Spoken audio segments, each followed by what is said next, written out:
Eskom pulls off a Christmas miracle, and Cyril Ramaphosa blames all men for GBV.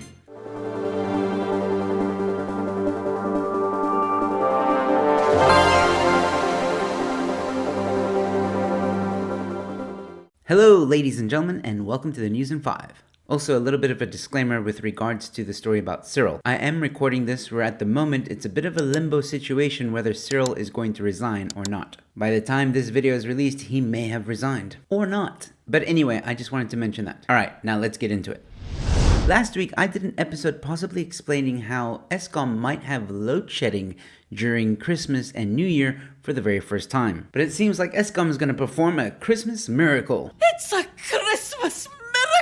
Eskom has basically decided to change its scheduled maintenance over December. The amendments mean the state-owned power utility could avoid roughly 2 to 3 stages of load shedding during those weeks if its other outage assumptions hold. Big if, but that could happen. Eskom's new outlook now shows it expects to have adequate capacity to meet demand during the 2 weeks under its planned risk scenario with 15,200 megawatts of unplanned breakdowns. My Broadband asked Eskom why it reduced its planned load shedding during this period, given the urgent need to attend to aging generating units over a period with substantially less demand. The utility did not answer our queries by the time of publication. It also did not explain why it made the change after its outlooks had for weeks shown it would conduct much more intense planned maintenance. Which is a valid question because during December holidays a lot of businesses close down, which means the pressure on the grid isn't as intense. So if there was an opportunity to do maintenance on other power stations at a time when you could afford to put other power stations off, why not do it? Or maybe Eskom just grew a heart and couldn't let South Africans spend Christmas and New Year in the dark. On Monday, the 28th of November, Cyril Ramaphosa released a newsletter titled, "Men are the problem, but they should be the solution. Men are perpetrators of gender-based violence, and it is therefore men that need to change. It is men as husbands and partners and fathers, colleagues, peers, and classmates who need to consider their own attitudes towards women and girls. To give meaning to 16 days of activism, we now need to engage the men of South Africa in dialogue about their responsibility towards women and toxic masculinity. All of society should be mobilized to organize these men's dialogues."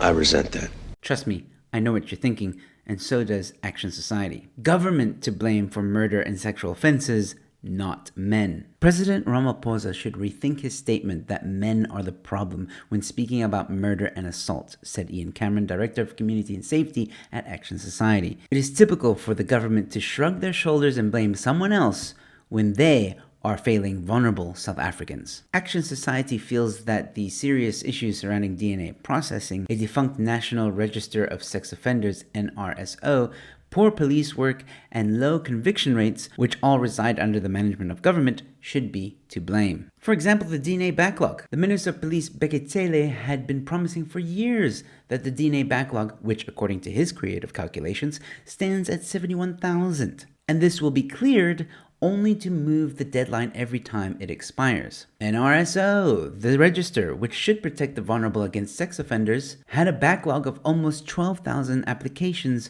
for clearance certificates in June 2022. SAPS. Well, let's not get started on SAPS.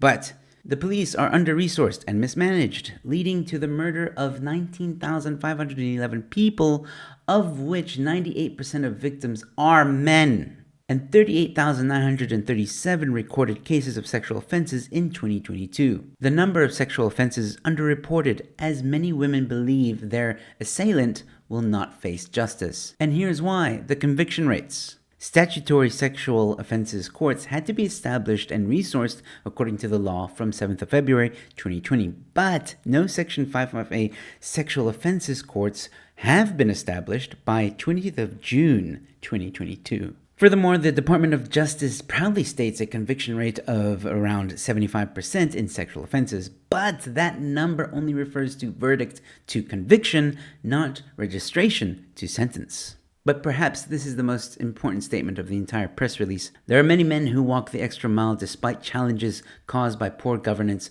to fend and protect their families and communities, Mr. President, said Ian Cameron. Maybe you should appoint the good men in our country to get the job done. Yeah, go ahead, blame men, Cyril. Blame men all you like, just like you blame apartheid for all the other problems in South Africa. You're just pointing the finger at someone else other than the ANC. As Action Society has pointed out, you, Cyril, and the ANC are responsible for keeping citizens of your country safe. And you're failing at it miserably. We have heard you try and defend women before, Cyril, and it wasn't too long ago when you were standing outside of Parliament saying this. That the killing of women must be brought to an end. Men who rape women, men who kill women, men who do all these things that abuse women do not belong in society. They belong behind bars. But even back then, the women of South Africa didn't believe you. Like, it doesn't move us in any way. We're not seeing results. He's just talking and talking and we're not seeing results. And the crime statistics just keep going up. So another thing, he's busy saying like he's going to start with the police, but how do you start with the police if the same people that you employed are the people who are turned out to rape when we come and say that we've been raped? It's the same people we trust to protect us are the same people that are raping and killing us. So what do? You just cast the blame on someone else because you're too much of a coward to take responsibility. And until you kick out Beketele, nope, wait, scratch that. Until the ANC is no longer in power, South Africa will never be a safe and prosperous country. So futsek, ANC. Ah yes, thanks Cyril Ramaphosa. If you enjoy this content, you might enjoy these videos. Please leave a comment. What do you think about Eskom trying to save Christmas? And let me know what you thought of Cyril's statements. Do you agree or disagree? Stay safe, be kind to one another, and I'll see you at the next one. Cheers.